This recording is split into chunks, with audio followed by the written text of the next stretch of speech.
every single hunting performance test that we've had to date, other than the one this past weekend, I have helped run and been present at, and my husband was the marshal.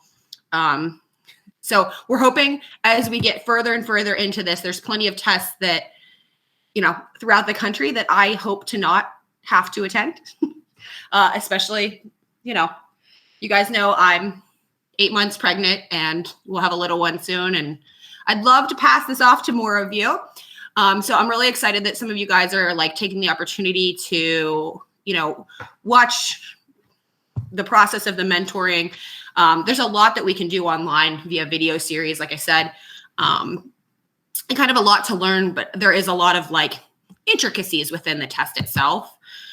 So Curtis and I sat down and pretty much just tried to type up anything that we could think of that would be relevant in how to start the process of hosting your own hunting performance test. Even if you never host, this could be something that now that you've seen it, you could certainly help out. Or if you're at a test, you can step in if someone needs it. Typically, to host a test, you have someone kind of take the lead as the chair, like you would for anything else of the event. At this point, we're having at least one trained person sit on your committee, because then you have to have a committee of 4 people after the chair to host your event. Most people are doing through a beagle club, or, if there's a kennel club out there that does shows and scent work trials and whatever, they can certainly host through them.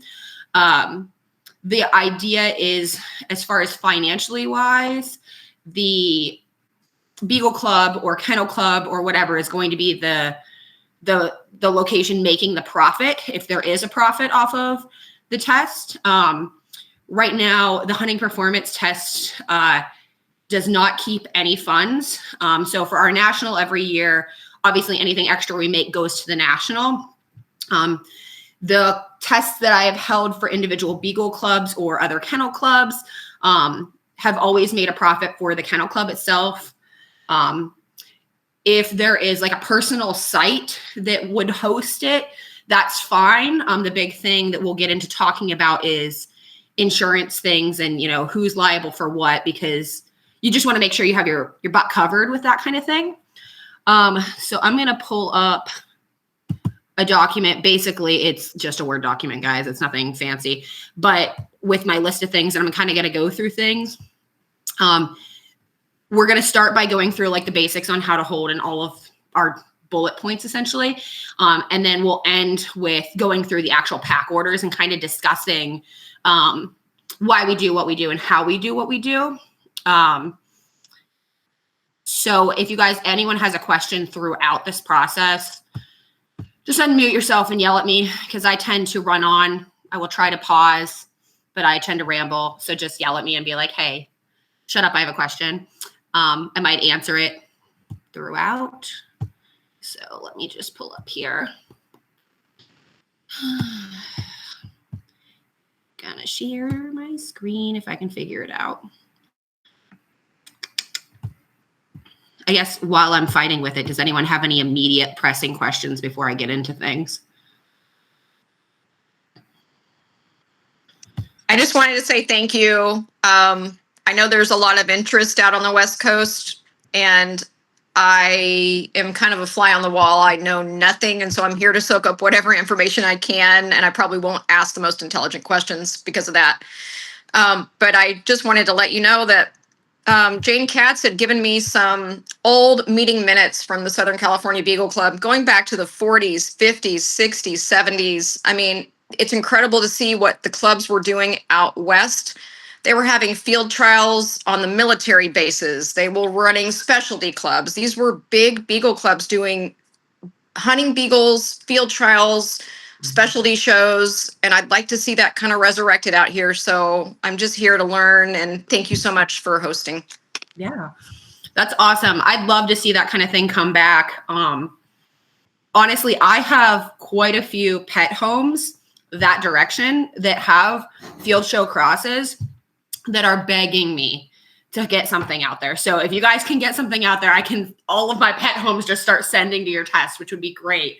Obviously, within my capabilities, I intend to like mentor and try to travel to some of these tests. This last weekend, we had a test in Virginia with Jan Weir. She did a great job. It's a lot to undertake. But since I couldn't go, Halida, one of my co-creators, couldn't go, people that have ran the test before and mentored judges, I sent one of my good friends who is part of my Beagle Club. He has judged 3 different events, something like that. And he's a field guy, but he's very, very fabulous with training people. So I sent him out, and that was kind of like, you pay your judges, but I'm like, at this point, at least paying for the cost of the mentors if we have to travel, I think is unfortunately an expense that we need to consider. But with a lot of things, a lot of judges will donate, and a lot of mentors will donate a lot of it. Typically, these tests, like a day to 2 day test, make between $500 to $1,500 if you do it right and you have the interest. So I'll be interested to see as we get further out, how we can do like a mentorship that makes sense financially without like being like, oh, here's all these expenses to try to fly people out or do something crazy like that. So I'm excited, but cautiously optimistic, I guess. I don't know.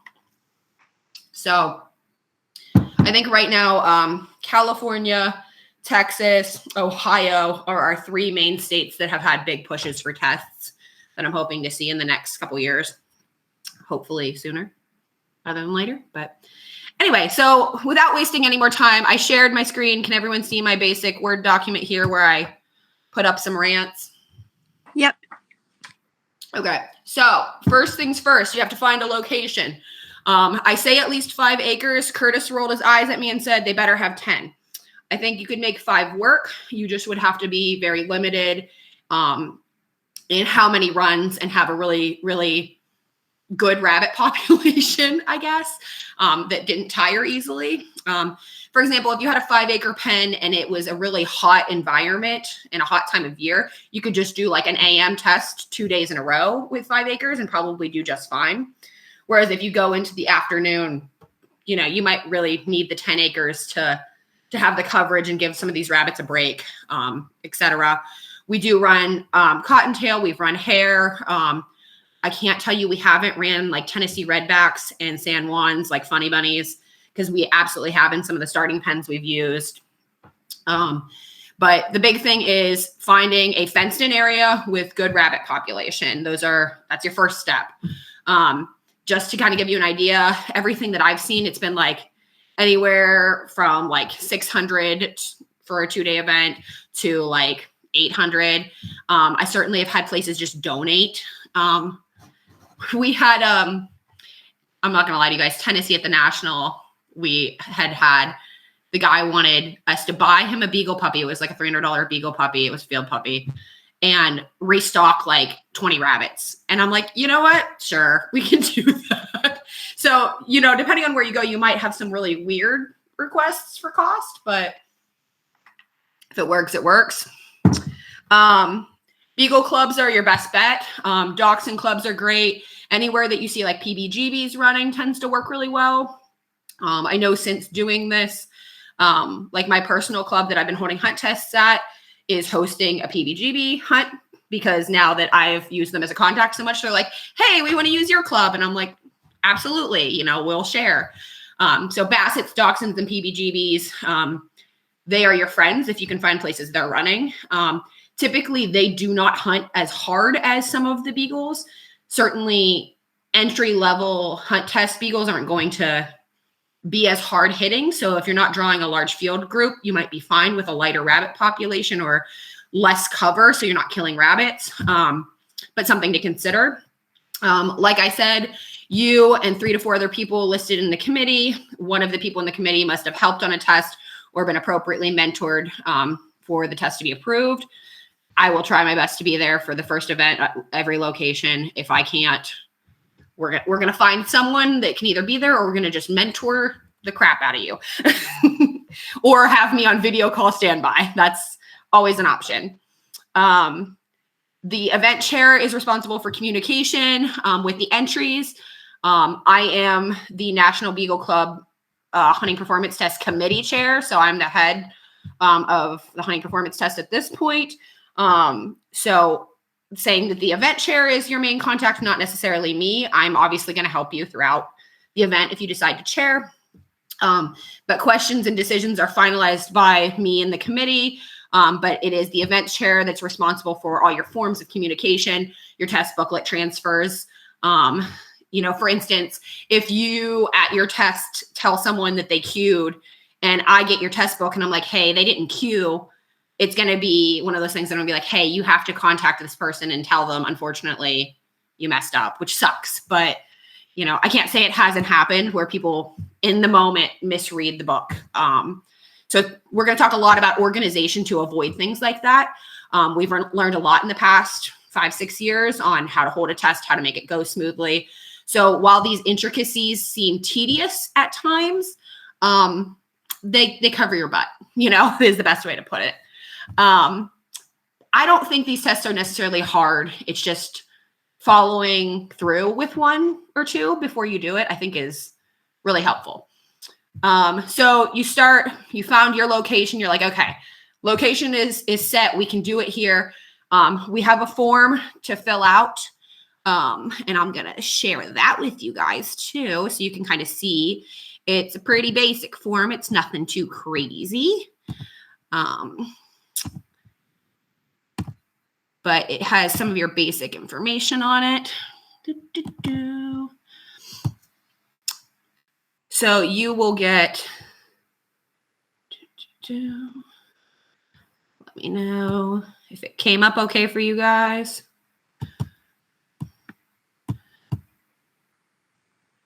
Okay. So application to hold a test, very simple. You get this form. I'm going to update our website. I'm going to update our Facebook with basically a packet of here's the checklist that I said on how to hold a test. Here's the form on if you guys want to fill it out, if someone wants to hold a test.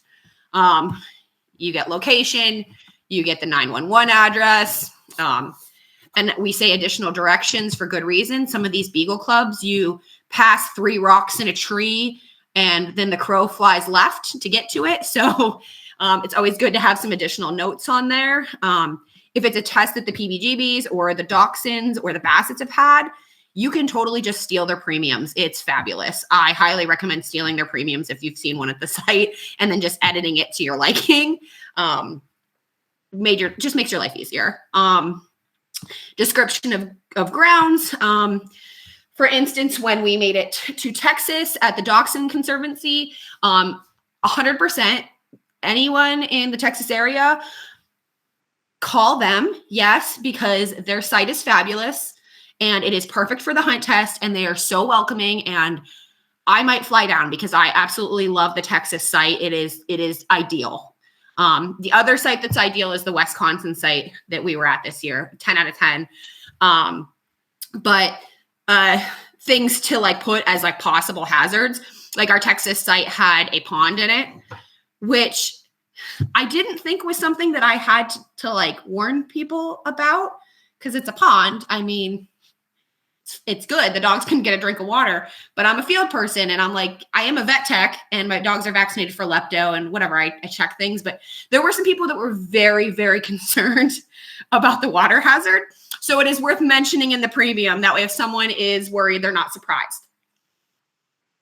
I was more worried about Carly getting stuck in the drainage pipe that she went in. Fair. I honestly wasn't even talking about you. There was someone that said that they were going to take their dog to emergency because they were worried it had lepto because it jumped in the pond. It might have been Martha. It might have been. Which is endearing and adorable and She is a big germaphobe. I respect it. Okay, I'm a vet tech. I've seen the things. I willingly let my dogs drink out of puddles because it's a hot day and we're hunting, and it's okay. So it's okay. It's not okay. But anyway, so things that you wouldn't think about hazard-wise, it's good to walk the property or look at those things and go, okay, what might someone be concerned about? Our big thing is making sure that the fence is secure, because some of these people do not have a recall on their dog to save their life. And we have GPS collars and we have marshals to help, but we want to make sure that fence is secure. Description of rabbit population is obviously the other very important thing. If you have a garbage rabbit population, you have no business holding one of these. You need at least a fair rabbit population. And when you fill out description, knowing, is it hare? Is it cottontail? Is it, what is it, funny bunnies or some kind of mix? That's important too. Yep. Are the clubs fairly honest on what that rabbit population is? They won't tell you it's excellent if it's horrible. How about that? Okay. They will tell you it's okay, and that means it might not be great. Some of them are very honest. It's hard because some of these clubs are struggling to exist. So if they can see an opportunity to make money, they're going to be like, oh, our rabbit population's okay. And then you're going to struggle and the sending conditions aren't going to be great or whatever. So really knowing people that run there make a difference. And if you run into a place that you're like, hey, they say they have rabbit population, like, how can I check? Certainly check in with any field people that you may know that have ran there or trialed there. You can look up like different field trial events and who's judged it and contact the judges and see what they thought about judging it. Because your judges will tell you, like, that was horrible. We didn't get a rabbit up for 2 hours. That has been clutch. I Facebook stalk a lot of judges for a lot of answers on these things. Okay, obvious thing, information on the test committee, test date. If you want to hold a test where you have an AM and a PM with a very clear break in between, we've done that before. If you're just doing a single day test, you may want to break it down where, like, hey, we're only running, 30 entries or whatever all day. So you're done mid-afternoon. You're not going to break it up. Whereas if you're like, I want a break for the judges because it's going to be a long, hot day, or maybe midday, the weather isn't great, but we could run later in the evening. You could say test day PM starts at 2:00 when it starts cooling off, and only takes so many. To give you guys an average, between, I'd say, 30 to 60 runs a day is exhausting. We do it pretty much at every single event. But you're not going to do more than 60 runs in a day. It's just not. We did a 12 to 12, or like not a 12 to 12. Wow. A 6 to 6 at Beachton, like a 12-hour hunt test 2 years ago. Whew. I offered those judges a lot of money by the end of the day. That's all I'm going to tell you. It was a lot. We got through, I think, 60, close to 60 runs, but it was a lot. Your judges, your emergency plans, event insurance, vet contacts, basic premium information that you're going to need to find. Your big thing with event insurance, if you're going through a Beagle Club, most of them have some kind of insurance for the clubhouse to hold events, especially if they're holding field trials. You don't need anything super fancy. Just saying, okay, we're okay to hold this event under your insurance or whatever. You can get standalone coverage. The other thing to consider, depending on what state you're in, you may need to apply for a specific licensing to hold the event. I believe it was when we were in Aldi, I had to get a special field trial event licensing, because even though we aren't killing anything, we are considered a hunt because we use a blank pistol in the advanced level. So we had to have licensing with that. It was a really simple form. It wasn't anything crazy. But just checking in on that is, and your host site, if they host events, will probably know what you need. So you can kind of cheat off of them and decide what you need and what you don't need. Any questions so far? I'm going to scoot on back to this window. Okay, so back to this. So After we fill out that form, I put that in here. You look up your state requirements. The next thing that you're going to do, pending approval, is you're going to start planning the event, right? So you want to ensure that you have at least 3 experienced dogs that can be on site for the test. Why is this important? Well, because your instinct dogs don't know what they're doing. So we need something to kick up the rabbit for the instinct level. 3 is a good number because if you get a dog, let's just say that Carol shows up with Sunny, who for some reason is amazing and can go the whole way through advanced with minimal training. And you're like, oh my gosh, I have to make a pack for this dog for advance. The minimum amount of dogs for advanced pack is 4. So you want to have 3 there that you could fill the pack with if needed that can hunt a rabbit. The qualifications for an experienced dog are subject to approval of the National Beagle Club Committee. I will tell you, I will approve a guy that hunts with his dogs regularly, and I see he kills rabbits. I'll approve that guy. I'll approve something with field points. I will hesitantly approve HBA dogs because in theory they should be able to do it, but I'm not going to tell you HBA dogs make a good experienced dog in all cases. Just because they can do it does not mean they can do it to a level that is helpful for others, if that makes sense for you. Obviously, if you get an HBA on your dog, you could take a gun out and kill a rabbit over it. That is the criteria. I'm not going to tell you it's going to be pretty, and I'm not going to tell you it's going to be fun, but you can do it. Your experienced dogs ideally don't make you want to bash your head against a wall while you're doing it. And I say that lovingly. I do, because I have dogs in my kennel that are HBA dogs that I have hunted over that I bring back in the middle of the day. And I'm like, I need something that doesn't overrun the rabbit. I need something that is a little bit slower. You know, there's definitely different preferences when you're actually hunting over your dog. So, you know, club guys are great for experienced dogs. They really are, because the dogs normally know the grounds. If you're doing a beagle club, depending on where you're at, quite frankly, if, you know, me or Halida, or Jan or someone like that is coming, we certainly can bring experienced dogs. Excuse me. I know like there's been some different people that are involved in the field community that are interested in holding this. A lot of them have contacts.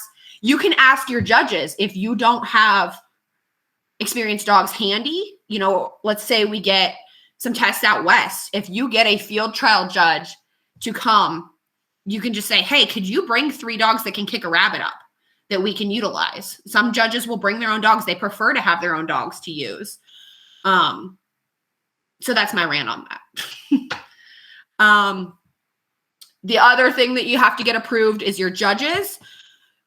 Now, the judges' education and judges' selection has been an ongoing progression of how do we make this better? Because, you know, we are a relatively new event, and we've learned a lot. So we try to hire people that have had their field trial Beagle certification through AKC. What I will say about that is just because you're an AKC certified field trial judge does not mean you know anything about hunting dogs, because the test for it is a lot more secretary work on how to hold a hunt, like a trial, than it is actually how to judge. Once someone has judged 10 trials with the AKC, they become like not provisionary. So if someone's judged the 10 trials, certainly that they may know one of the events. But there are people that judge 2 couple pack. There are people that judge SPO. There's people that judge brace. So there's a lot of different versions of judges, and knowing what kind of judge you're talking to is important. So always ask, you know, what have you judged, you know, or, you know, I know you have your licensing, but how many have you judged? Are you provisional? You know, that kind of thing. We do accept provisional judges. We accept people who don't have their field trial judging licensing as well, as long as they are knowledgeable and creditable in their hunting experience. But right now it is the National Beagle Club Committee. We approve judges. I am going to put a list of already approved judges out when I put out my like whole pamphlet of information, including this document and how to make a pack, etc. Just for ease. Don't be discouraged if you do not live around the people that I have posted as approved judges. Some of them really are excited about traveling.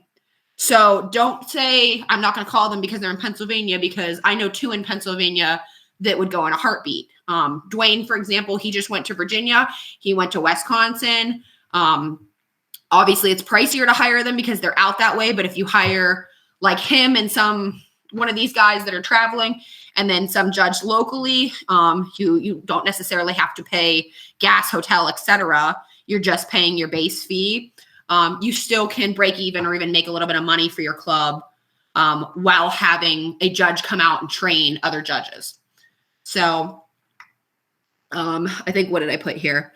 We ask only 1 judge is provisional to this test. So when I say 1 judge provisional at a time right here, I'm not saying that they can't.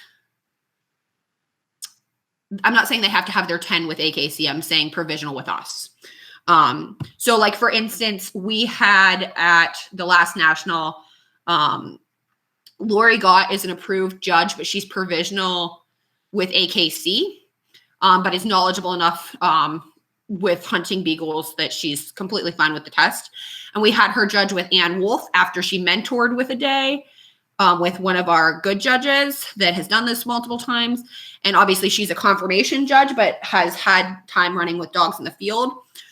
So we did pair those 2 together after some mild mentoring with another judge. They did a fabulous job. So, we'll train anyone who's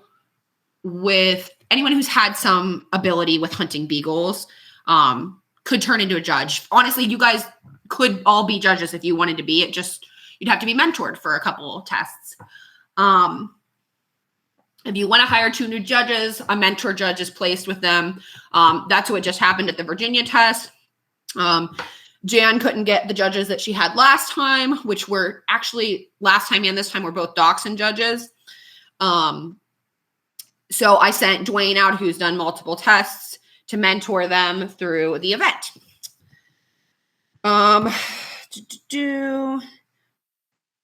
Okay, so typically I pay judges about $100 a day if they go all day.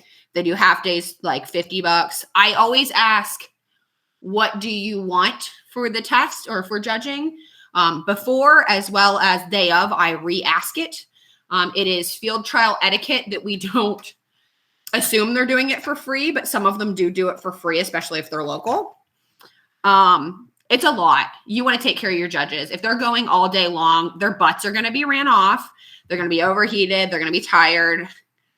It's a lot. It's trying. And because of that, that's why we're so closely monitoring our judges, because if you get some of, like, for instance, if you hire a brace judge, they don't have a lot of tolerance for dogs that aren't barking 18 times in 3 steps on the line, or new people. They're typically older, crankier guys, not always. So those may not be the best choice in judging. Even some of, like, the SPO guys that I field trial with, they wouldn't necessarily make the best hunting performance test judge because of their lack of ability to teach and train in a positive manner. So that is why we are closely monitoring, because we want people to have good experiences. But if you're like, hey, we want to hire this judge, what do you think? I'm just going to get on a phone call and talk to them, honestly, and we'll decide, if they seem reasonable. So I put this note in here. All judging decisions are final. So, for instance, if we get one of these field trial judges that they're used to judging really harshly, and, maybe they don't judge how we would interpret, we send mentors. Certainly Curtis and I have talked to different people over the years. about like, hey, like, I think your opinion was really harsh on this group, or I think you went too easy on this group.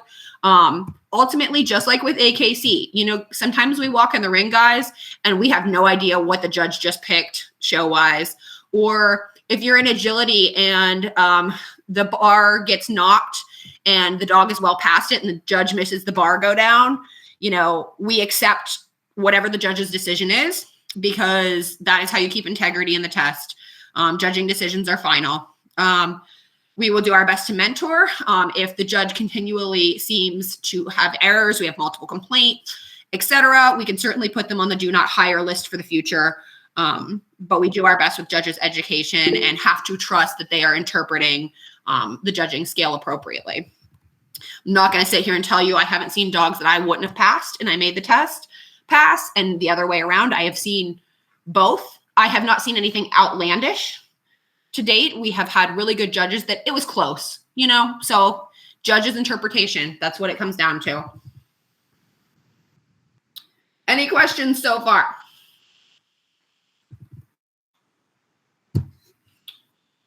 Okay.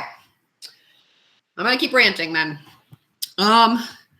So we have our event approved. We've talked about judges. We've talked about experienced dogs, etc. You do not necessarily have to do a premium. You can just do a simple flyer. I love premiums.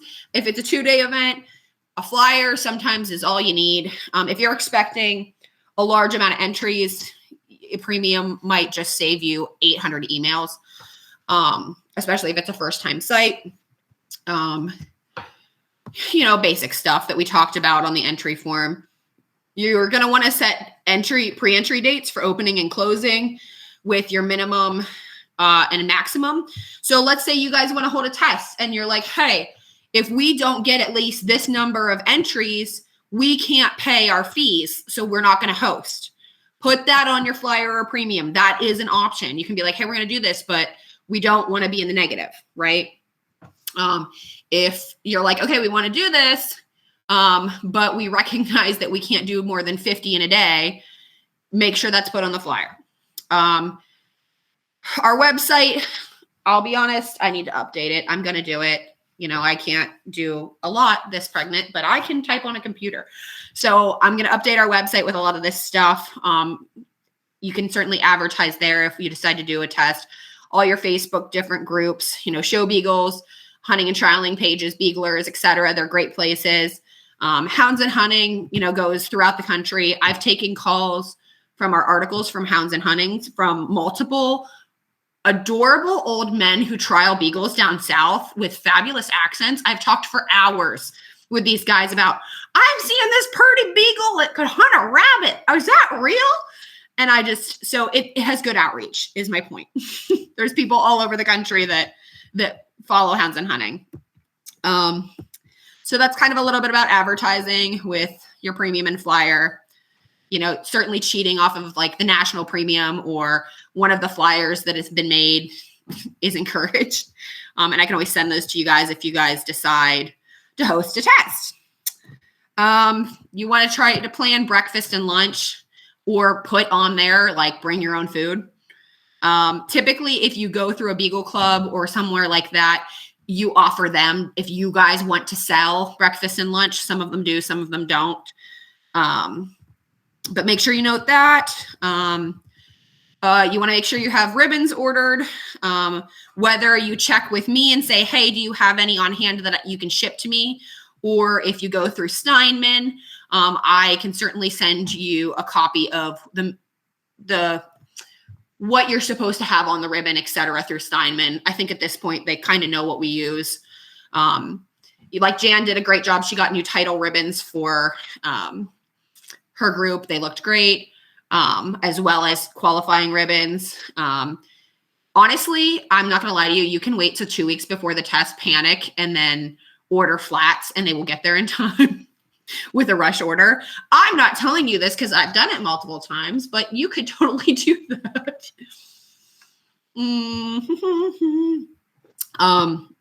And I just put in here, the only time money is kept is for the test site, hosting club, or national, and to have the NBC make a profit, AKA We donate a lot of time and record keeping. We do not keep any money. We do not have our own bank account. We are not a nonprofit at this point. We are nothing other than under the National Beagle Club. Makes it nice because I don't have to deal with money other than at the national or at an event, and I hand it over to other people and go, here is our math on what we made and what we used. We're done. Let's see here. I just want to make sure my phone's going off, that no one's having a hard time. Okay, we're good. So Mike Simpson has been fabulous with judging books. I am happy to make sure I have his email and stuff available if anyone wants it. He makes our judges books and ships them out, and I have sent him money. I've had other people send him money. He donates the paper and the judging books and his time. So we love Mike. He's a godsend because the books are annoying to put together. Other thing you want to make sure you have is GPS collars. I recommend Garmin. I should put that in here. Let's write it. Garmin. At least 4 to 6 of them are better. If you don't have them, personally, your club that you use might have them. Some of your judges might have them. Making sure whoever your marshals are familiar with the GPS collars, how they work, can make sure the prongs are off of them so no dogs are getting shocked or toned, etc. If you have a handler show up with a GPS collar, they are allowed to hold their own handheld as long as they don't use it during the test, other than to identify location. You don't want to see someone shocking their dog during the test because per AKC regulation, we cannot do that. We are approved through the Parent Club program, so we are not directly under AKC, but we do abide by a lot of their regulations since we are approved through them, rules and regulation wise. This is important. This has been messed up. At any hunting performance test, you assign collar colors to the dogs that day per pack. You do not have to do it ahead of time. Honestly, it's annoying to do it ahead of time, which is why I didn't put it in your pack order homework sheet. But if someone shows up and they have a red and a blue collar, you are more than welcome to let them use red and blue on their dogs. However, if there is a weird color like cranberry or magenta or, like pet collars, guys, something that's rainbow, that is not a collar color. That is not going to work. Judges cannot identify it. If they're using their own collar, it has to be field trial color. Judges must approve the color differences when roll call is called for each pack. So you have a marshal, you have the judges, they have a group of dogs in front of them. They should call out number 2, and then the owner says red. Number 3, the owner says blue, whatever, before each pack is taken. We have been lackadaisical on this. We will no longer be lackadaisical on this. Why? Because I may or may not have gotten judges' books back with no numbers, with random weird colors in it, and we are just not going to do it. It is an easy way to mess things up. Are we running out of time here?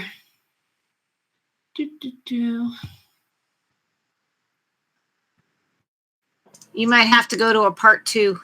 Yeah, okay. We have 15 minutes.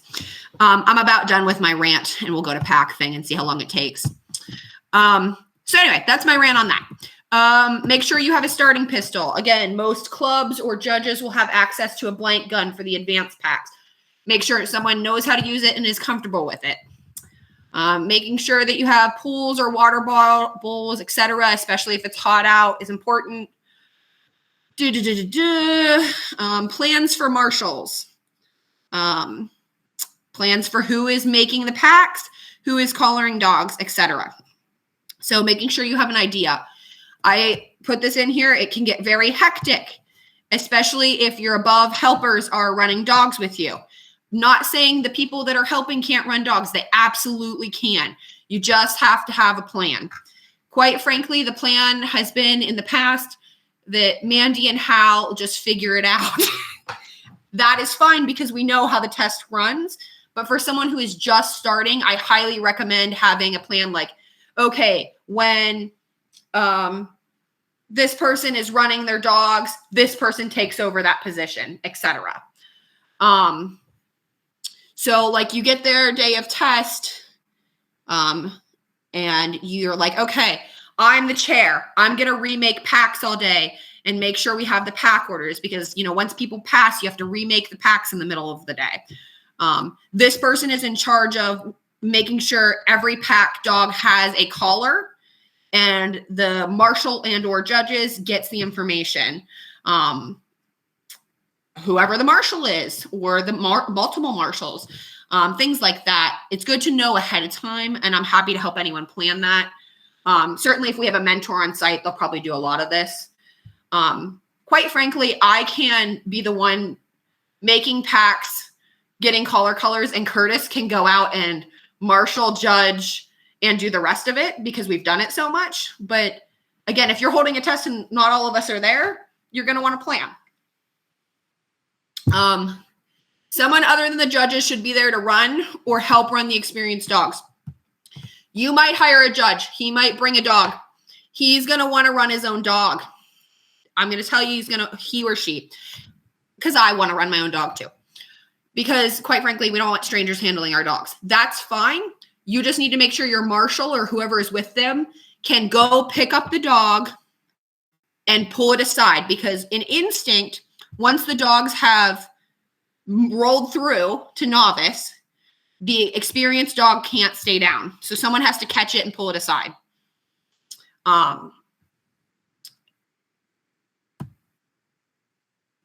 Anyway, I put the note in here. You can run without a marshal. I don't recommend it unless your judge is very experienced or you have a slow schedule. It's going to slow down your day if you don't have a marshal. It's going to make it hard. I'm not going to lie to you. Judges shouldn't have to come back to the clubhouse in between every single run. You should have someone that's bringing packs out to them. Walkie-talkies make your life so much easier, having one at the desk and one with the marshal. 10 out of 10 recommend it. Some of your judges want to come back in between packs. Try not to let them. Some of them want to. It slows your day down. Pre-entries. As they come in, make sure you're marking the order in which they're received so you can determine who gets preferences if they have special requests. We've had multiple meetings as an NBC committee on this. And quite frankly, everyone knows I am very, very, very nice, and I will bend over backwards to make everything work for everyone. But ultimately, you need to have limitations. I am working on healthy limitations, so you guys should too. So marking, okay, this came in first, this came in second. That way, when you get 10 entries that say they ran first thing, before noon, whatever, you can say, okay, these are the order in which they were received. This is the priority in which they are received. And you can contact anyone after that and say, hey, listen, 10 people who want to run first thing and they entered before you can only do what I can do, right?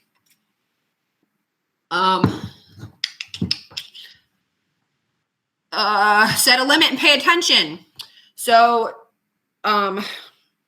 during one of our pre-entries, Hal was taking all of her entries and at the time had lost her dog.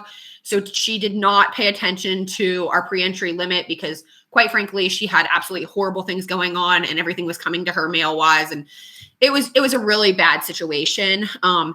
Because of that, we took like 10 extra entries every single day for this last national and we made it work and it was great and it was fabulous and everyone was so patient. And I can't thank everyone enough for that. But paying attention to your limits really makes your life easier. So you can go, okay, we're closed, and contact whoever didn't make it in. When you get your pre-entries, you have them in front of you, you start making pack order.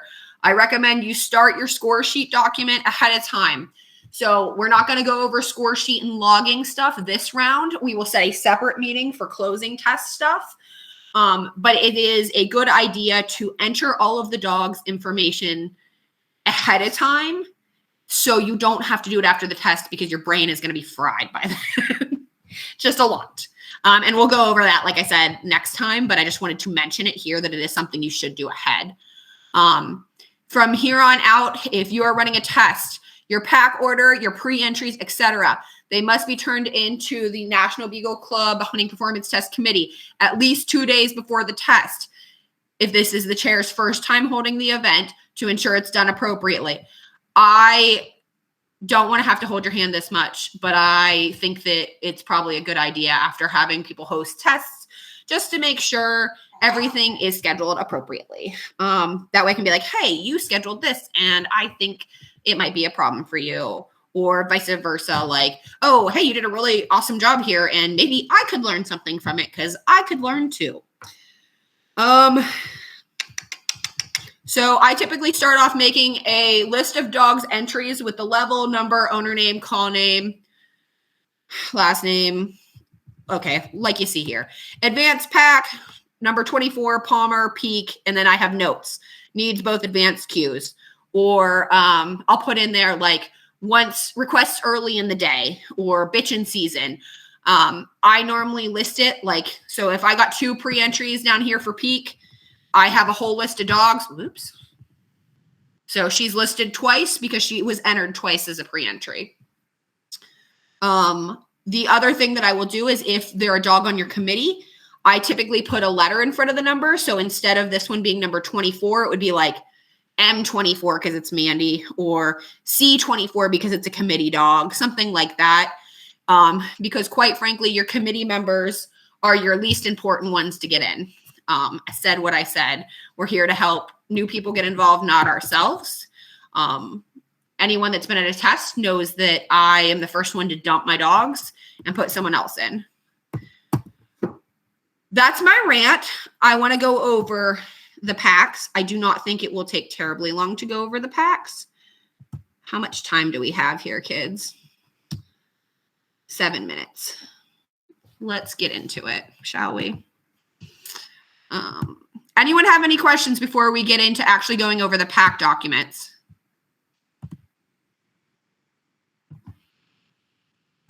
Nobody? Nobody at all? Okay, let me pull up. I want to just make sure I have the pack list here. Does everyone have access to the actual pack roster or your copy at this point? Yell at me if you don't.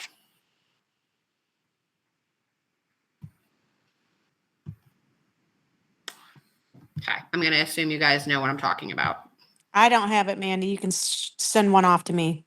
Okay, are you on the committee page on Facebook? I don't think so. Okay. All right. Do you have Facebook open on a different screen that? Let me go look. I could be. Let me look. Mm-hmm. Because then you can open the document.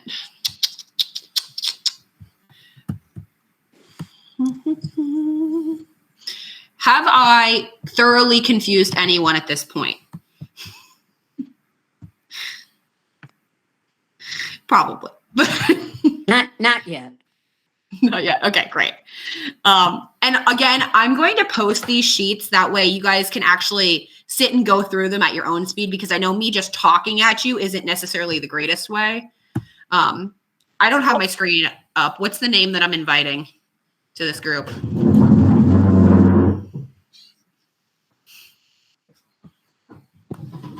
Like I said, I can't see who is talking. So It's Rachel Lucas, but I don't see. What are you? Which Facebook group? The AKC NBC Hunting Performance Test Committee. On the Hold on. I don't know if I can find you. It's on the post in the original page, but I can't. Hey, Mandy, I'm just going to private message her my copy. Thank you. That's easier. It has my breakdown in it, but That's fine. That's fine to start. I'm it'll not get her going to. started for now. Perfect. Thank you. That makes my life 8 million times easier. All right. Am I sharing with you guys yet? No. Let's share a screen. I have to find it. I believe in you. That'll give me a chance to go through this. Okay. I'm not going to have time to pull up everyone's examples that they had. So let me just, Seen it? You need to pay attention.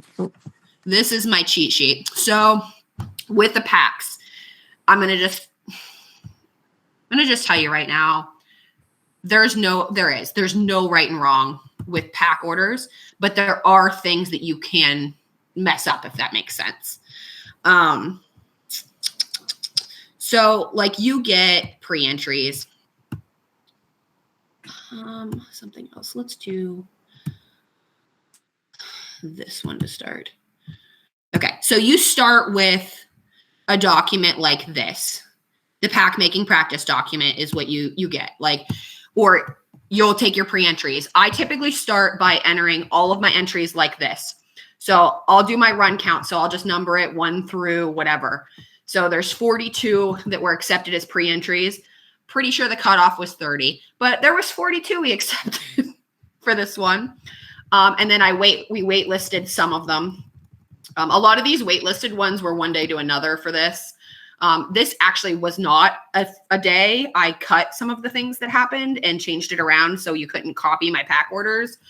Not that I thought you guys were going to cheat, but I'll put the level, the number, the handler, call name, and then all of my extra notes, like I said. I like to make a list of my experienced dogs. Sometimes more show up than I intend, which is great. And I put my notes over here about what to consider. So for instance, like with this pack roster, all Palmer dogs aren't priority because they're test dogs. They're pretty much there to make the test easier, to be honest. It's always good to have some dogs that are at novice level that know what they're doing to a degree that are eligible to run novice, to help those dogs that are going from instinct to novice that don't know what they're doing. However, that does not have to happen. That is a gift that I have given that I hope to keep giving. However, have there been novice groups that don't have a clue what they're doing, that are just rollovers from instinct and they have no help? 100%. Because quite frankly, you want to be able to run novice if you're in novice, but I also want you guys to get the bang for your buck in training and get your dogs the best experience possible. So if someone has a dog that's eligible for novice that's better, I will stick it with newer dogs to try to help. It's not cheating. It's just trying to get them to learn in a more efficient way. I don't recommend running an experienced dog for more than 3 runs in a row. Even some of our conditioned field dogs, quite frankly, get frustrated running with dogs that don't know what they're doing or get tired. So I just said, for the purposes of this, don't do it more than 3 in a row. I put on here, and Carol will appreciate this. Like, for instance, in this group, my goal was, even though Sunny had so many pre-entries, she was a dog that truly distributed, like showed that she could get to an HBA with very little training. And we want to encourage that. Like I said, you get entries, pre-entries. Like, let's say you're in charge. I can't see what I'm doing. There we go. So you get your list. I recommend putting it together on a document such as this one, where I was saying you number your number of runs, what level they're in, their numbers, which you make their numbers. I do not care if you start at 372. I don't care what you number them. Just please number your dogs. Last name, call name, and any information. So this is the document you got. We were kind of going through making sure you don't overrun your experienced dogs. I really think it's important that if a dog shows promise and you have the availability, like I said with Sunny, we knew Sunny had exceptional amounts of talent for minimal training. It became my goal to get that dog an HBA because she could do it. And she did do it. And to date, she is the most novice, I should say, the most green dog to get an HBA in one test that ever existed. Well, and I think one of the things I noticed is going through this exercise is that we're not going to have all that background knowledge.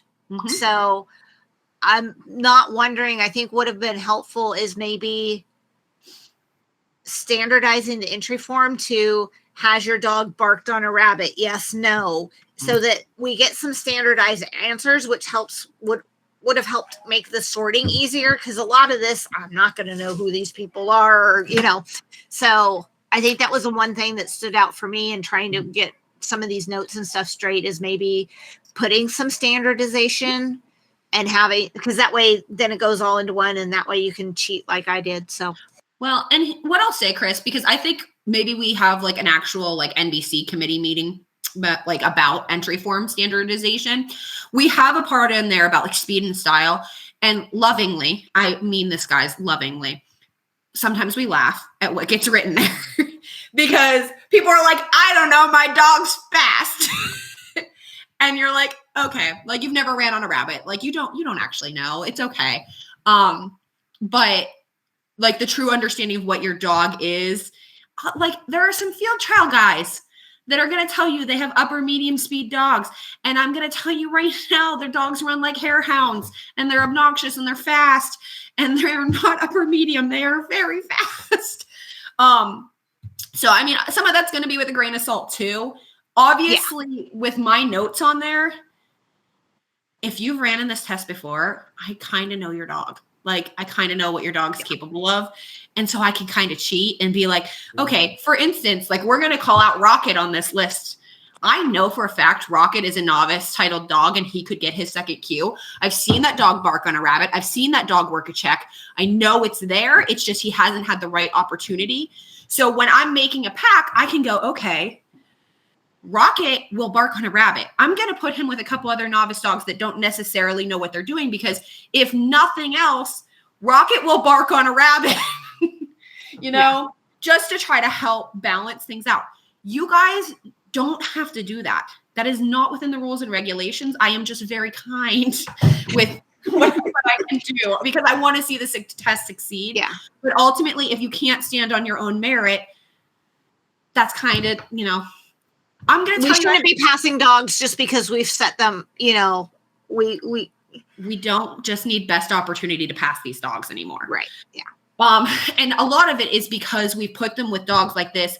They were exposed to rabbits because a rabbit actually gets kicked up and they start appropriately, not because they're cheating, but they've had the exposure to the rabbits. Whereas the owner maybe hasn't taken them out in the field to have the rabbit exposure or the scent training. But because we've put rabbits in front of them at these tests, they pass on their own merit, but they've had the exposure to do it.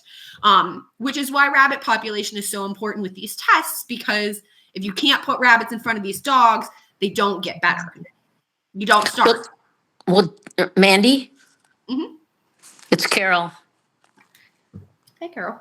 Sunny didn't have any experience other than when we take walks every night. We've got GPS collars, and she in the neighborhood knows where the rabbits are, and she goes into the woods. And so she had 2 years of that before she came to National. For sure. So I don't know if we were asked to put any experience on our form or not, but I would have said, yeah, she chases rabbits in the neighborhood. Which honestly would have been helpful, like going forward. Certainly we would have taken it with a grain of salt, Carol. I never would have expected, based on that note, I wouldn't have expected her to be HBA. Like, I could kill a rabbit over that dog. I'm sorry. I don't mean to toot Carol's dog's horn, but I could kill a rabbit over that dog. And she's beautiful. Yeah, but she's good. Her mom isn't, but she's good. But I think in that instance, that would have been really helpful. And I mean, there are definitely people that show up to the test, like we're going to go through this pack order, that they enter their dog 3 or 4 times. They pre-enter a bunch, which we can set limits. If you're holding a test and you're like, hey, you can pre-enter, you can only pre-enter 2 runs. Okay. You can do that if you're holding a test. Honestly, it will make your life easier for pack scheduling, and then you can take day of if you have more time. I do overwhelm myself.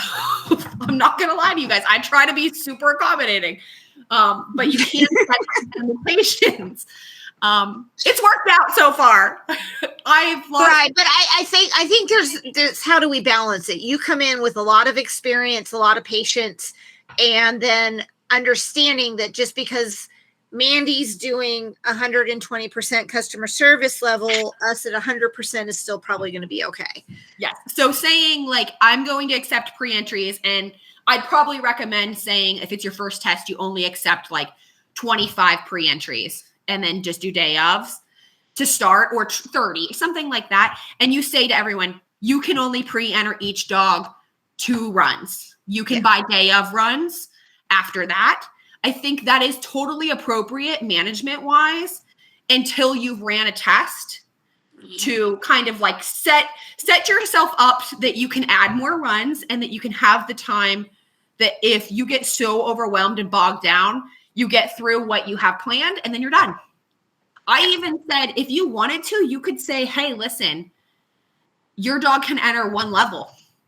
And after that, it's going to be a day of entry and we'll do it as time allows. So if you go in, because like the PBGVs don't understand us at all. They're like, what do you mean you can run multiple levels in a day? And I'm like, we only have so many of these events. I want to get these guys going as much as I can. So I will run, you know, a dog to HBA if I can do it. You know, if I can squeeze the time out of it, I will do it. But I have a question, Mandy. Yep. So you're asking, you're trying to understand the level of these dogs before you get them in there and before you pack them up, but they still have to run instinct first, and then they still have to go through all the levels, right? Yep. So you're only trying to understand so that you can pack them up better? Packing them up better, and depending on the number of runs they pay, your expectations. So like, for instance, Rachel, like if one of the dogs, like your husband runs, enters the test, you know it can make it to HBA. Like, you know it's there. Like, you expect that it's only going to need 1 instinct run. And I gotcha. You know, even though instinct requires an experienced dog, honestly, if you have a field dog in it, sometimes we don't run an experienced dog with instinct groups. We'll just run the 4 and count the field dog that's running it as the experienced dog, because we don't need to put another one down. Because we're just going to roll through with anyone that goes with the field dog anyway to novice at that rate. But it makes planning your day a lot easier. Like, Gotcha. We've had some of like the brace guys show up when we were down in Texas with, I think they brought 5 different dogs that they wanted to get to HBAs, which is great. And they did. It was awesome to see. But I very much paired their dogs accordingly to allow other dogs to learn off of them while getting them through efficiently. And it really did help a lot. And honestly, you know, brace isn't my style. Traditional brace is not my thing. I respect them, but they helped a lot of dogs because they were slow and steady, learn the line, you know, it really, they help. So I think, you know, we can't necessarily trust what owners put on the forms, but it's a good idea to at least have an idea of expectations if we can. Yep. Gotcha.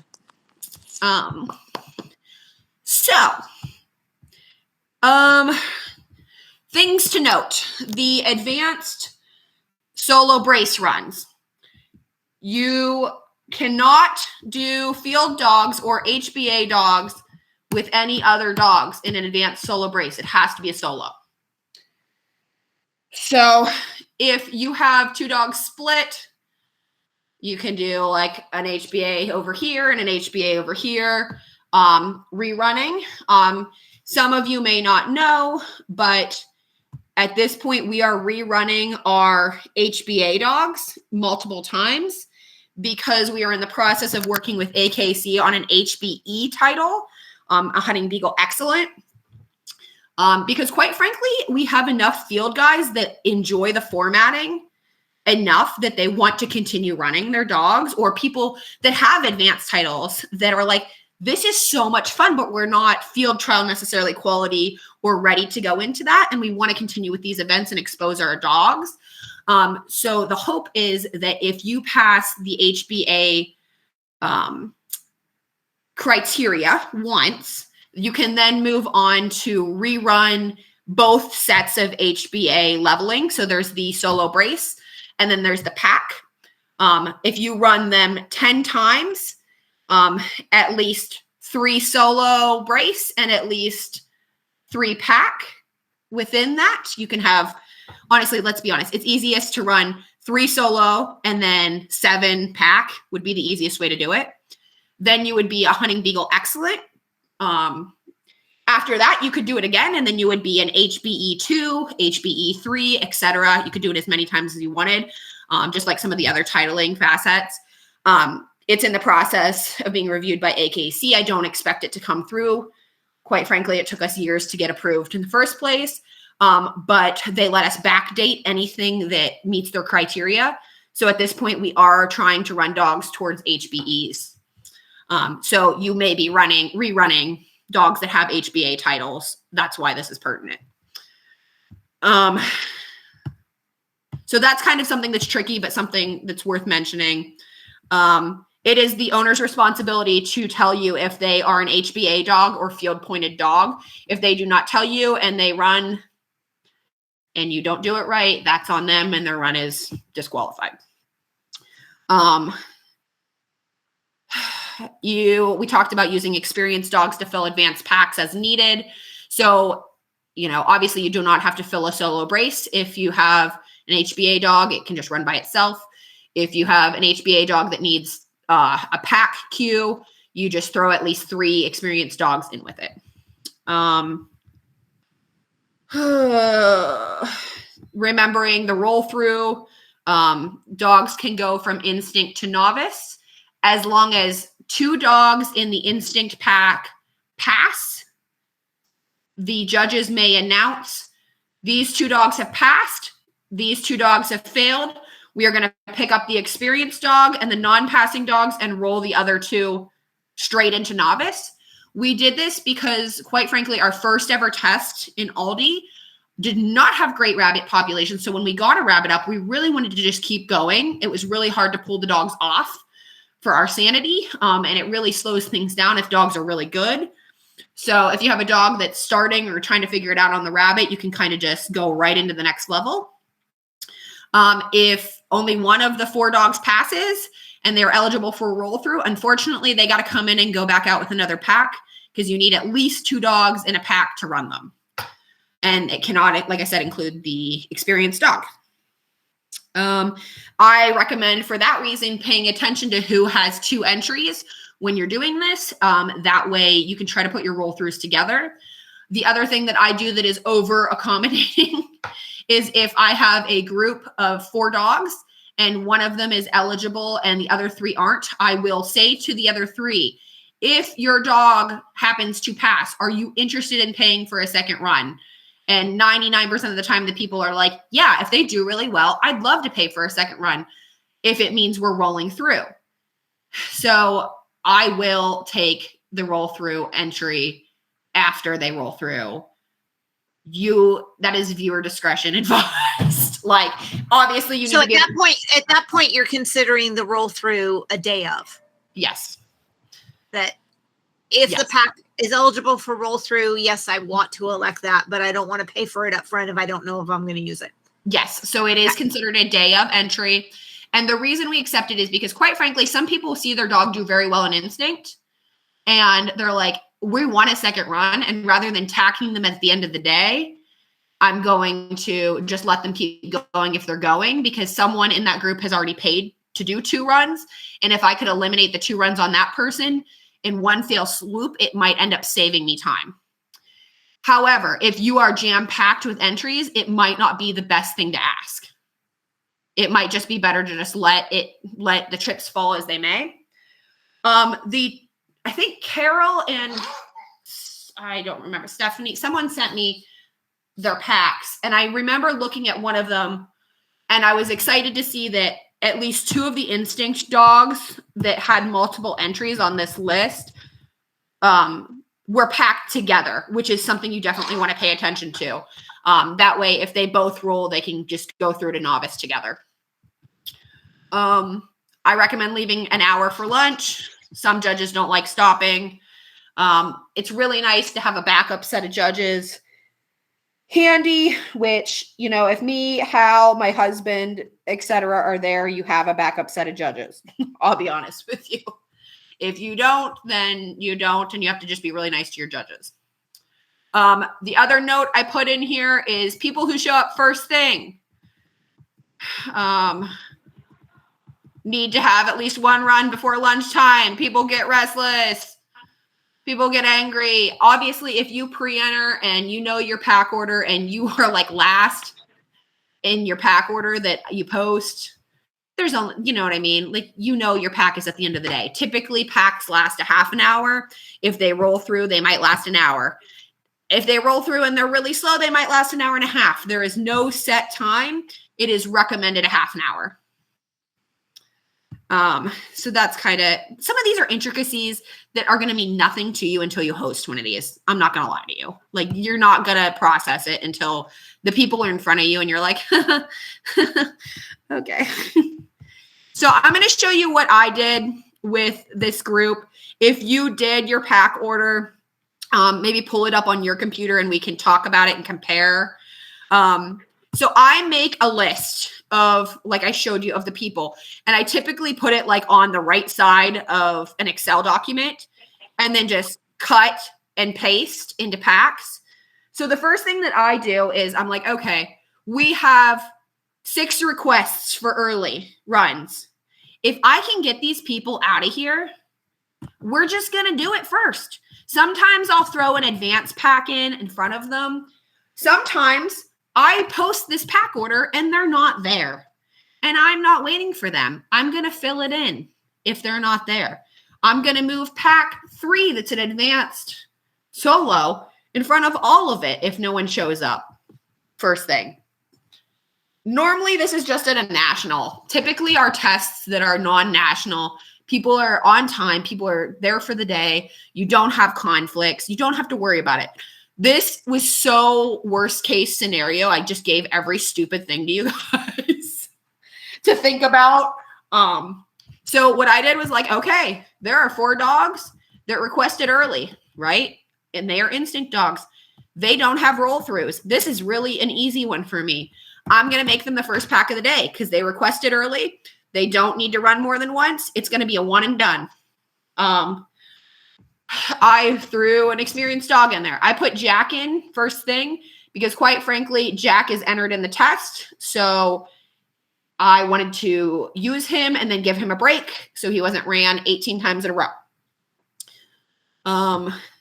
Next thing I did was like, okay, I have 2 requests for early runs that are the same household that did not say to keep them separate.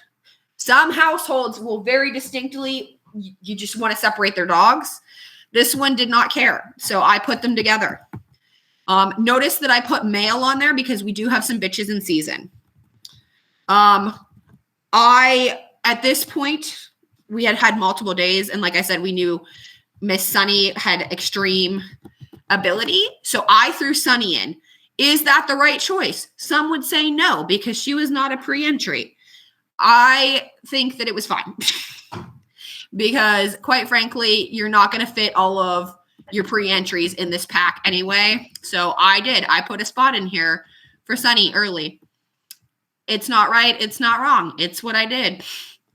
I put the Hurley dog in here, Natalia.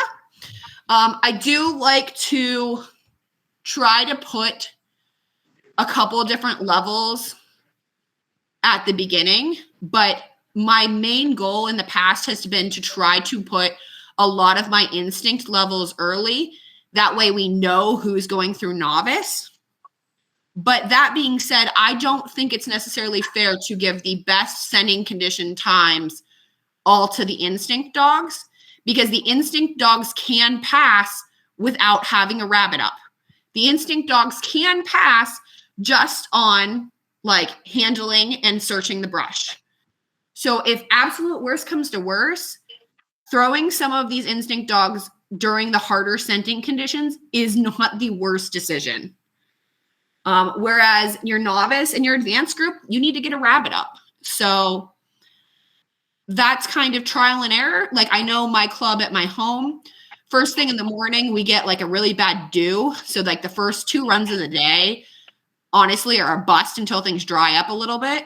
But those aren't going to be things that you necessarily know. but I recommend just kind of shuffling. Just don't do like 800 instinct, 800 novice in a row. Just kind of stagger them a little for fairness. When you look at the original pack order, you'll note Nico in this pack group, he was entered like 3 times. So I obviously want to start putting Nico early in the day. So is 4th pack early in the day? I mean it an hour and a half into the day. So yes, but no. Because I don't want to run Nico back to back to back to back. The owner is going to get spent. The dog's going to get spent. It's a lot. The other thing we don't know is is Nico going to pass? So for me, I put a highlighted color on Nico here that has the option that Nico could roll through. No one else in this pack could roll through. But I think, Stephanie, the one that you did, you put Nico and maybe it was Knox or someone together, someone who's eligible for roll through in a pack. And I was like, dang, I almost wanted to reorder my whole sheet because I was like, that was a better idea, because putting the roll throughs together makes your life easier. But you also want to try to get this one at the beginning of the day, and some show up at different times, and it's a lot to think about. You see here that I put a note that pack 3, I call it a garbage pack. Can use this as a garbage pack if everything is whatever. If you need it, this could be a garbage pack. So Kratz let's be honest, this is Palmer. This is my breeding. So it's a garbage pack because, quite frankly, it's someone that if we have to run them at 5 o'clock tonight, the dog can get a rabbit up. But if everything is going accordingly and people aren't here yet, let's get it in. So let's say everyone in the first group passed instinct and they had the ability to roll through and they didn't. The judges opted not to roll them. I could put them in here. Or, if I had multiple instinct packs before it, I could kind of have a holding pack that didn't have anything scheduled in it. So this was my way of putting a garbage pack in here, because quite frankly, Loki's going to probably get a rabbit up and get his things done, pending, conditions. But if I need to kick him to the end of the day, it's not the end of the world. So notice M3, it has a letter in front of it. It's a committee member. It can be taken off the board and changed. It's nice to have that. You don't always have that. Notice I put on pack 4 to ask these 3 about roll throughs, because if Nico can roll through and I could use up 2 of Nico's runs in one, I would be very happy. The other thing that you guys don't have on this, but again, this is just privilege of knowledge, the Lingle dog, she had paid for 800 entries. So I knew that this could roll through. You didn't, but I did. And I just put the club dog here as the experienced, because we're going to get into advanced runs sooner rather than later. Anything so far, question-wise?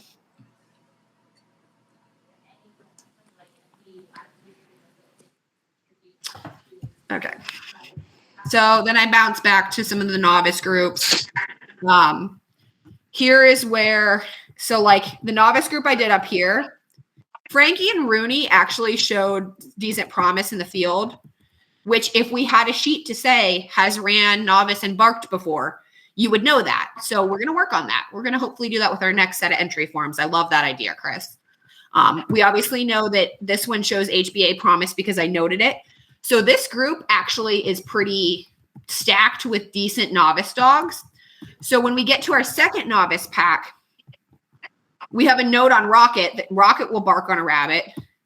This is a field dog. Pretzel has some rabbit experience. I could put a note on here. I think it did exist that said rabbit experience. I don't think I copied it. So this pack is pretty stacked too, of dogs that actually know what they're doing for novice. Which is good because we want them to be able to go forward if they can. Then I get back into some of the instinct dogs. Apparently I can't decide how to spell lingle, so I spell it wrong every other time. My brain was fried when I did the national. the thing that I was paying attention to is I was like, ooh, I need to get these males in because we have a bitch in season later on for Instinct that was coming around lunchtime. So I wanted to get as many male instincts through as I could ahead of time. So I wasn't running into the problem where I had a bunch of instinct boys left and bitches in seasons left. And I had to do like 2 dog instinct packs. So I shoved these 2 in. Obviously at that point, Nico will have ran. So this spot might open up. If this spot opened up, I would probably take something that wasn't waitlisted down here and move it up or whatever. I did not highlight this. God, Mandy. What? I'm just breaking the whole system. Don't mind me. But I'll do kind of things like this where I highlight, okay, if this is the second run, if it doesn't pass the first, and down here is like the third attempt to get Nico in. And then I'll keep a list for myself over here of like, okay, I have Nico put in 2 possible instinct packs, you know, so if we don't pass one, we have the option of the other, and then we have to get in 2 more runs. Like here, I have notes on Chase, Vanity, and Pretzel had scheduled 2 novice runs. And then I would put a note on here like, okay, has 1 queue, has no queues, has whatever, depending on how they go. That way I can schedule them accordingly. Because obviously I don't need to put like Chase in 3 novice packs if he passes the first 2. So these are going to be day of problems. So I normally just keep a list of how many runs the dog has and alter the level we go. What's that?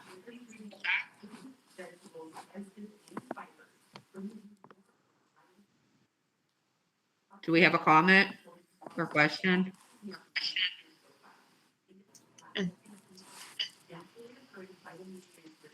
No? Yes. Okay. No. Okay. So like for instance, I think Vanity had a queue coming in and was entered 2 times. So technically we might have needed to make it room in advanced.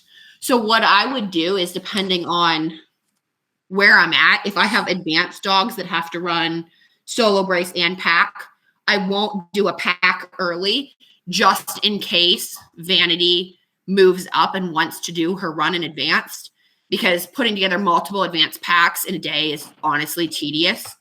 And let's be honest, if we have multiple advanced dogs running at the same time, chances are we're going to get a rabbit up no matter what time of day it is if our population's good.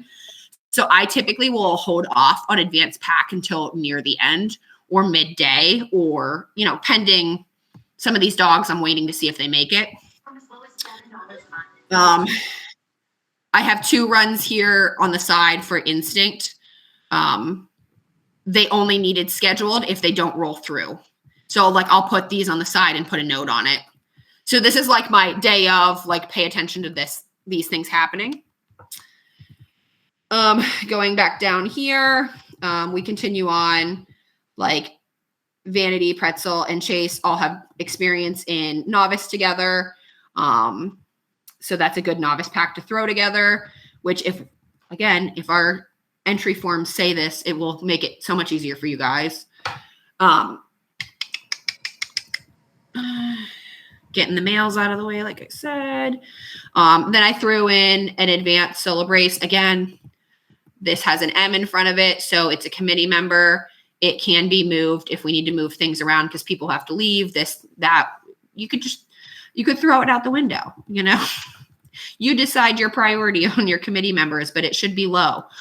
They're my dogs, they're my breeding, so they are garbage packs as far as I'm concerned. You could also just put blank packs in here if you don't want to call dogs of your own garbage packs. We have another spot held for Nico here as like a last, like let's say we did 2 runs in Instinct and we failed them. I just held a 3rd spot here for Instinct because we're going to get into the bitches in season. And I wanted to make sure we did a male pack here, which is why 2 of the dogs on the wait list are technically before some of the pre-entries. because we were trying to fill a male pack. Obviously, ideally, I don't want to put waitlist dogs in front of pre-entry dogs. They do not have priority. But most of the people on the wait list know if we have a hole for some reason, like we're trying to avoid bitches in season and we have holes, we're going to throw you in. If you are not present, we're going to make one attempt to contact you. And if you aren't there in like a couple minutes, you're not going. I put kind of a garbage pack here. Obviously, these are 2 committee dogs with a novice pack. And I kind of put here Chase or Vanity or Pretzel or Sunny or whoever still needs novice runs can go in this pack. Obviously, Lollipop is going to stay. But if we had to do the other 3 as those 3 dogs, we could throw them in here for their second novice run. It's just a nice way to have filler pack. Because quite frankly, like these dogs could run, they could not run. And you might find you get into pack 9 and you're towards the end of the day. And people don't want to stay, even if they've paid for runs. They're like, we ran once. We're really good. We appreciate it. We're out. That is not a refund. That is just a donation at that point. Thank you. You can go. We're okay with that. If there's an actual reason, like a bitch in season, fine. But quite frankly, if you're pre-entering, you accept that you get in when you get in, or you don't. If you don't put a note that says, I want in first thing, you might be there till the end of the day. So that's kind of I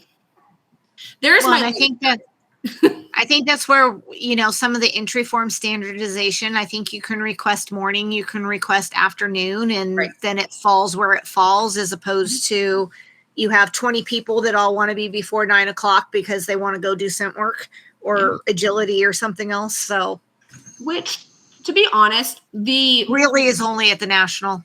The real conflicts like that at the national, we normally can get in first thing without a problem. It's just some people are like, I want to travel here. I want to whatever. And I'm like, that's a conflict, but it is not a conflict that I care as much about. Sorry. Right.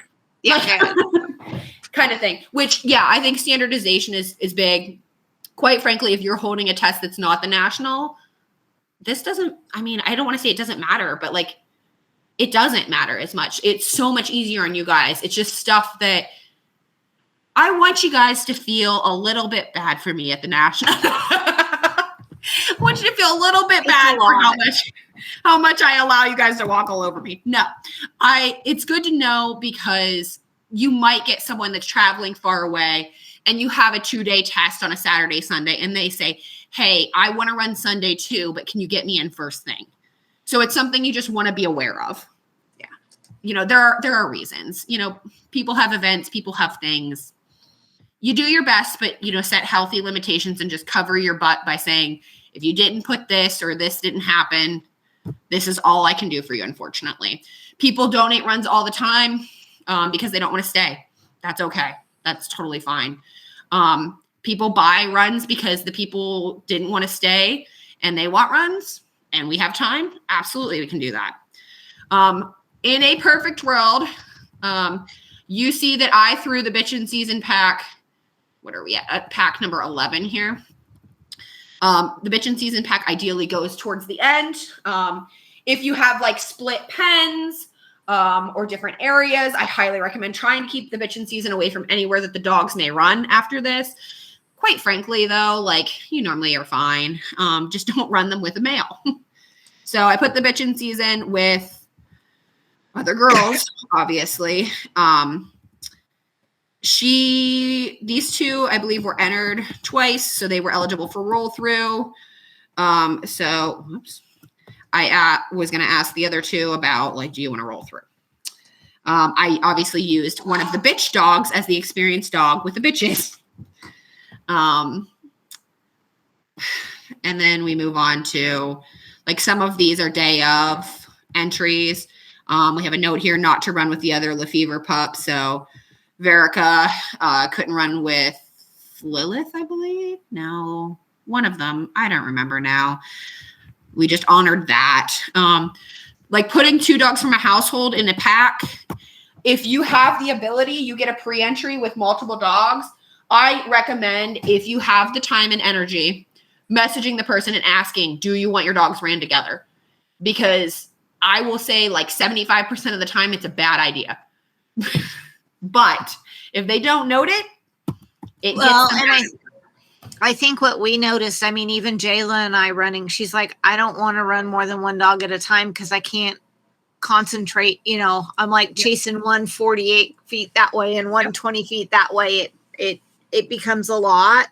Mhm. So it's more work on your marshal too, because you're like, okay, my because marshal. they're having to go chase the other dog down. Yep. And half the time, like you've seen my husband, he's like, I can't get this dog to come to me, so I'm not going to scare it. Like, Yeah. So that kind of thing. So yeah, I think you're right, Chris. I think that is something too we can put on the entry forms. Like, do you want dogs in the same household ran together? We don't recommend it unless they're trained together. we do, you know, do you have a separate handler for this dog? I think might be a better question. Yeah, and then just default to, we don't put dogs together unless we know they have a secondary hand. And that may be something you can even put in the premium of, Mhm. you know, well, if we have to split you up, you're going to be there longer, you Right. know, but if you want your dogs running in the same pack, you need to provide a handler for it. Yeah, I mean, this is cardio intensive. Yeah. For a lot of people. You know, obviously we do our best to accommodate when people have injuries. Like, you know, if you have good marshals and people to help out, people that are not athletically inclined or have injuries have 100% ran in this, you know, and especially if Curtis is there, he will try really hard to catch your dogs and keep your dogs in order. And he does a great, God bless my husband for all of these tests. Let's just say it. But ideally every dog should have an able handler to get to them. Yeah. That knows how to do them. The question came up last test in Virginia. I was asked ahead, can we bring a bag of treats in the field? I'm like, yeah, you can bring it. And Jan was like, oh, I would have told them no. And I'm like, dude, I don't care. If their dog recalls, you can 100% have treats in the field. As long as they're not throwing the treats in the brush to get them to hunt, I don't care. Yeah. Which some field guys do. But anyway, yeah. So I think that is something too we can standardize and make it easier for you guys if you want to test on the forms. You see, basically, I have another filler pack here in 13 of like, here are 2 more novice runs that need to happen. Like the Lefevre dogs, I put later in the day because they showed up at lunchtime. So if they have to wait an hour or 2 after lunch, so be it to catch up. A lot of times, like I said, we move through these quicker than you think, or things leave. Kind of depends on the day. And then I put an advanced pack at the end, which was nice because in theory, I can pick up Sunny if she passed her novice to add to this. And then I get a lot of my advanced runs bang, bang, bang, bang done. And then some more instinct. And then I have notes here. Throw in anything that is eligible that hasn't passed. You need to have at least 2 by the end of the day. So again, filler pack. I didn't even number this one right. This is supposed to say 16.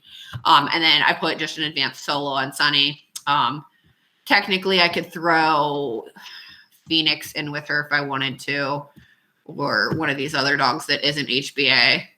But you kind of get the picture. A lot of this is flexible. I will tell you, your first 3 to 4 packs of the day don't change unless someone doesn't show up. After that, just expect everything to change. That's my 2 cents.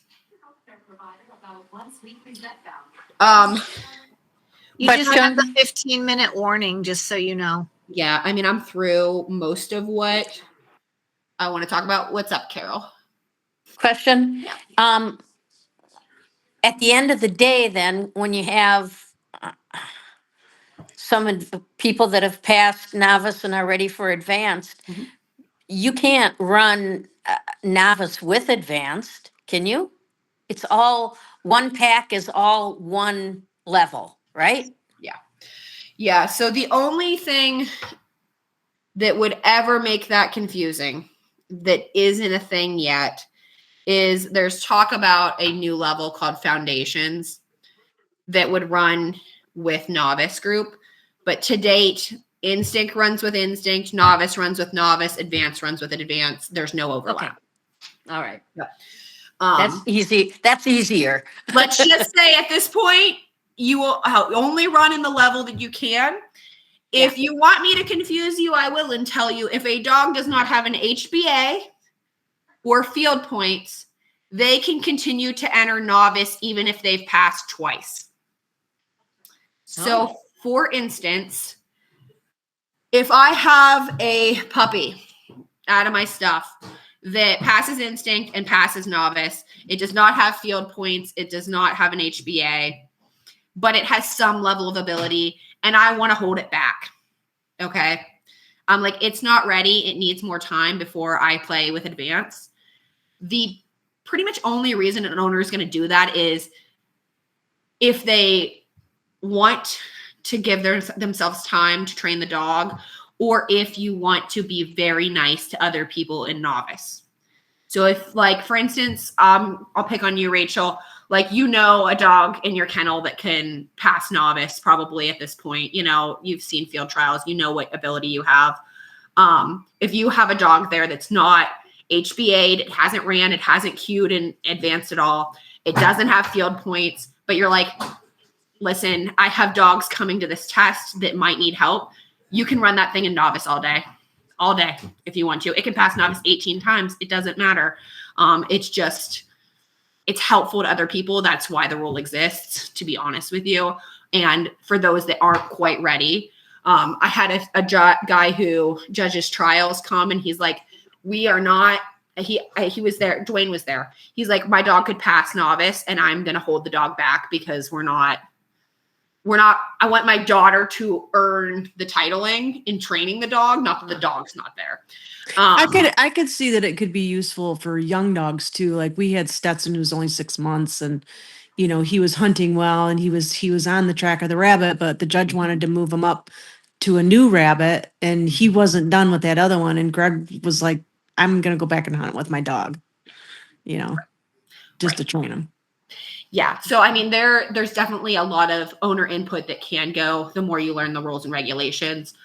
Is it something that I expect you guys to understand and know, like, right off, or need to know to hold a test? No. Not necessarily. But it's something that I will do at a test. If I have a dog, like I have a couple dogs that should be HBAs right now that I've held back that aren't field pointed to help other people. They've ran Novice a bunch of times. Like, I don't need an HBA on them. Like my 13-inch field trial class dog at National could have passed Advanced like a year or two ago. Like, she's been held back to help others. She's not great. She's not exceptional in the field. I can kill a rabbit over her. So I'm to the point where I'm like, okay, I'm going to move her up and we're going to just do Advanced at the next test I go to. But it has been helpful for training wise on the dog and for other novice dogs going up. And again, it's not something you have to worry about. It's something I've been very kind about and I like to mention. But quite frankly, if someone hands you like 4 novice entries, you do not have to make sure that there's a dog that can help them in there. They are novice. They should be able to figure it out. I have a question. So can you, as a entrant, can you request that your dog not be in a big pack? Can you request you only want, instinct? Do you want to be in a smaller class? So, I mean, you have to be in a pack of 2 to 4 with instinct and novice. You can say, I have 2 instinct dogs and I want them ran together and request that. Whoever is hosting the test has the ability to deny that request, but you absolutely can request it. I think it was at Aldi, Jan had requested that her dogs weren't ran with other dogs in general because she was training and wanted to trial and whatever. I get it. So we did make an individual pack for her of just her dogs. You can also request, let's say Chris and I have been training together, right? And her dogs are used to my dogs. We can request, we want our dogs ran in the same pack together. Yeah. So you 100% can do that. So you can request it, and as long as it's, works with the schedule, it's good. Yeah, the only reason you're going to be denied is if you're like, I have 2 dogs and I want them ran together, because that's 2 slots of time that you're adding to. You know what I mean? Like you could fit 2 other instinct dogs or 2 other novice dogs in there. The only time you're really going to be denied is, like I said, if it's time constraint. Like if you have 4 instinct dogs and you say you want to run together, I'm like, yep. Yeah. Because even if you enter those instinct dogs like 4 times, let's just say you have multiple entries on all 4 dogs, you can too, like you're running them in instinct and the judges are like, okay, you pass, we are okay with rolling them. You as the owner can say, I don't want to roll them. I want to come back out fresh. Yeah. You can do that. 100% you can do that. Yeah, I could see that would be advantageous. I have a dog that is good when he's fresh and not when he's tired. Well, and I know there are different people that have been like, hey, like I can run your dog here and here, like 1 pack, a break, and then another pack. And that's not enough time in between. And they're like, we'll wait till the end of the day rather than use that run because the dog needs time to recover, or, the dog is better when it's more fresh. Like, let me get like a little protein snack in the dog first. Yeah. I've had people request, hey, I have a really old dog. And as the heat of the day comes, the dog's not going to be able to run. So I'll run them first thing. You as the owner have a lot of power in when and where and how you want your dog ran. It's just knowing your dog's enough to do it, not many get it. Sure. So we try to give advice where we can too. Like but I can see where, as these tests are going forward and more people are doing them and they're getting better at it and people are going to start to understand more. For sure.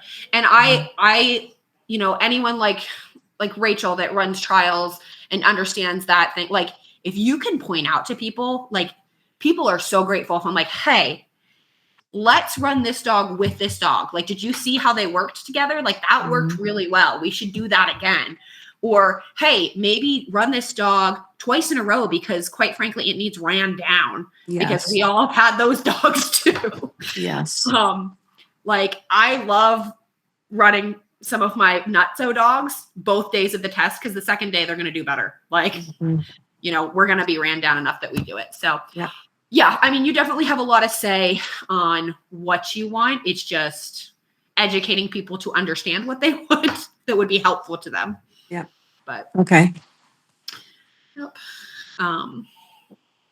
So that seems like a lot and it seems very intricate, which I'm not going to tell you it's not. It is so much easier when it's just in front of you and you do it. Like I highly recommend just jumping in and trying it, even if it's like, hey, I want to be on the committee and today I'm gonna, try to help you remake packs. Or like Chris sat down and took all the scoring sheets Chris and Mike did at the national last year. And definitely like you learn a lot more by doing. At least I'm that kind of person. Yep. The next set of video calls that I want to do is going to be how to close out a test and more of like the technical parts of things. Because I knew this was going to be a lot, but I wanted to touch on how to hold a test, at least to start. And we've been kind of pending this pack order for a while now. So I wanted to at least go through it. Anyone that hasn't sent me their pack order, send it to me after this, because I'm just going to go through and just type out notes on like, hey, this is what I noticed. Like I would change, or maybe this is why I would do this differently. Like I said, I know there was at least one that was turned into me that it's missing one of the dogs that was supposed to be an early entry. Like it's not even on the form. And I was like, that should be like the first 2 or 3 packs. And then, like I said, there was something later on in that same one that I was like, oh, good. You put like 2 that could roll through together. So that's something to pay attention to. And the big thing is it changes day of. It does. And so having a list of here are your entries, here's how many times they're entered, and then you can cross off as you go, okay, this one went out, this one went out, this one went out.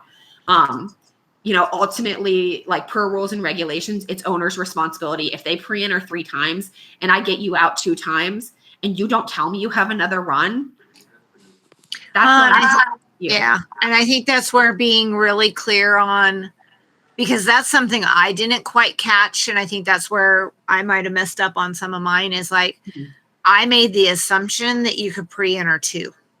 And so I was like, you know, when you were talking about Sunny, she had the 1 on the wait list, but then your note was like prioritize her to get through advance. So those things weren't lining up with what I was seeing. Right. So I think that's where understanding how we can standardize on the entry form to get the most information we can, and then also really being clear on what those limits are.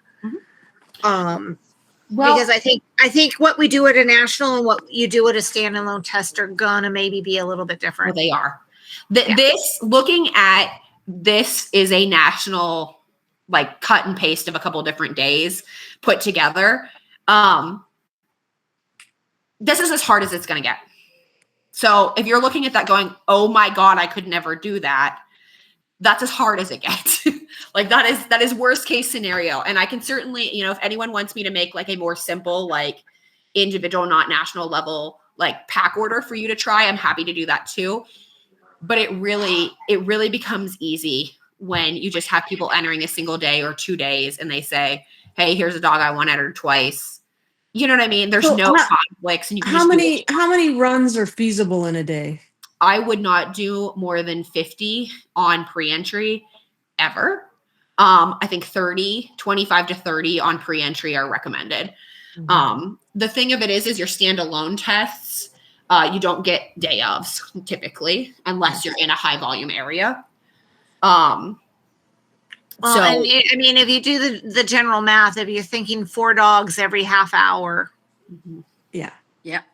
And that's going to be at the high end because you're going to have time in between packs. It is not going to run, some packs are going to go over some, it's going to. And if you don't have judges, if you have judges that know the test, you might get instinct packs that are out there for 10 minutes. Like that can happen. Right. Like if you send Hal and I out, I can judge an instinct pack in 10 minutes and feel good about it most of the time. Right. You know what I mean? Because I'm like, okay, this, that dog. Sometimes you need to give them more time and you know what I mean? You want to give them a fair amount to see if they're going to pass or fail. But the more educated your judges are, the quicker your schedule can go, which is why at this point, I like to try to at least have one person that's done it before there if I can. You know what I mean? It makes your life easier. And I think that's a good debrief with your judges in the morning too, is, hey, remember, we don't have to be out there the whole time. If you've seen what you need to see, I think the challenge is where you have some of the ones that are borderline and they're like, well, and then it goes into 35 minutes and then goes into 40. And at some point, they're like, yeah, we got to call this. Well, and I mean, selecting judges, I have done a lot with people who know something about the field and they say that, they have a good judge. And then it turns out that not that, like I said, every single judge, our call is about to end. Every single judge has its own difficulties, but we're doing judges education. So, hey, Mandy. Yep. I sent you my example, but I didn't do it in Excel form because I'm not good at that. That's fine. I just took a picture of mine. So I'll let it. I sent it email. Okay. I'll look at all the pack orders you guys send me and I'll send you guys all back individual notes. Thank you. Here in the next month, I'm going to do a part 2, but thank you guys. Message me with Thank you for doing this. Yes. Thanks. Bye. Have a good night. Thank you.